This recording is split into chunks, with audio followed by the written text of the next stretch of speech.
संगीत। अभीरा ने आखिरकार पोदर हाउस को अलविदा कह दिया है। जिस घर में उसने अपने रिश्तों को बचाने के लिए दिन रात मेहनत की, वही घर उसके लिए एक दर्द और तकलीफ की पहचान बन गया। पोदर हाउस की चौखट से बाहर निकलना अभीरा के लिए आसान नहीं था, लेकिन हालात ने उसे मजबूर कर दिया। मसूरी की ठंडी हवाओं और पहाड़ों के बीच अब शुरू हो रहा है एक नया ट्रैक, जो दर्शकों को एक अलग ही सफर पर ले जाएगा।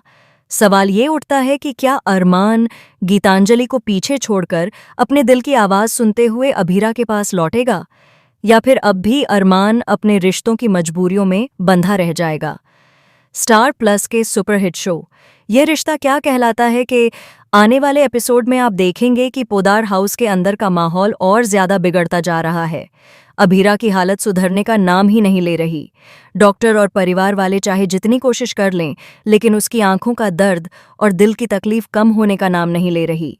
दूसरी तरफ तान्या और गीतांजलि की तरफ से लगातार दबाव बढ़ रहा है। दोनों ने मिलकर ऐसा माहौल बना दिया है कि हर कोई अभीरा को शक की निगाह से देखने लगा है।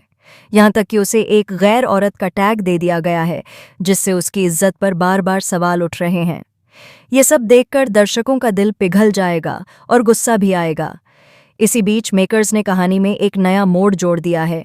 कहानी अब पुराने फ्लेवर से जुड़ते हुए फिर से एक ताजगी लेकर आ रही है, और इस बार मंच सज रहा है मसूरी में। जी हाँ, मायरा और अभीरा मसूरी पहुंच चुके हैं। यहाँ का खुशनुमा मौसम और शांत वादियां अभीरा के लिए हीलिंग का काम कर रही हैं। अभीरा अपने टूटे हुए दिल और बिखरे हुए सपनों को जोड़ने की कोशिश में है। इस हीलिंग वाले फेज में मायरा उसका सहारा बनती है, तो वहीं दादी सा भी उसके साथ खड़ी रहती हैं। दादी साह का किरदार इस ट्रैक में बेहद अहम होने वाला है। उन्होंने तय किया है कि वो अभीरा का पूरा ख्याल रखेंगी, उसे फिर से जीना सिखाएंगी और उसके चेहरे पर मुस्कान लौटाएंगी। मसूरी में जब दादी और अभीरा का आमना सामना हुआ था, तब उनके रिश्तों की शुरुआत कड़वाहट से हुई थी, लेकिन वक्त के साथ हालात बदले और अब उनका रिश्ता अपनापन और स्नेह से भर चुका है। अब कहानी यहाँ और दिलचस्प हो जाती है, क्योंकि जहाँ मायरा और अभीरा मौजूद हैं, वहाँ अरमान का नाम आना तो लाजमी है। अरमान की यादें अभीरा का पीछा नहीं छोड़ रहीं, लेकिन अब हालात बदल चुके हैं।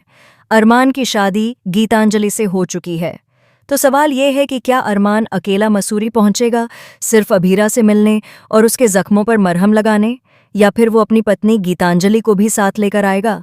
अगर गीतांजलि अरमान के साथ आती है तो मसूरी में एक बड़ा टकराव देखने को मिलेगा। एक तरफ अरमान और गीतांजलि की नई शादी और दूसरी तरफ अभीरा का टूटा हुआ दिल। ये तिकोन कहानी को और भी ज्यादा पेचीदा और भावनात्मक बना देगा। दर्शकों के लिए आने वाले एपिसोड एक जज्बाती रोलर कोस्टर साबित होंगे, जहां प्यार, दर्द, जुदाई और फिर से जुड़ाव के कई रंग देखने को मिलेंगे। तो दोस्तों, अब आपकी बारी है। क्या आपको लगता है कि अरमान अपना दिल मानकर अभीरा तक पहुंचेगा, या फिर वो गीतांजलि के साथ रहकर अभीरा से हमेशा के लिए दूर हो जाएगा? अपनी राय हमें कमेंट सेक्शन में जरूर बताएं। और हाँ, चैनल को सब्सक्राइब करना बिल्कुल भी मत भूलिएगा, क्योंकि आगे की कहानी और भी ज्यादा रोमांचक और हैरान कर देने वाली होने वाली है। संगीत।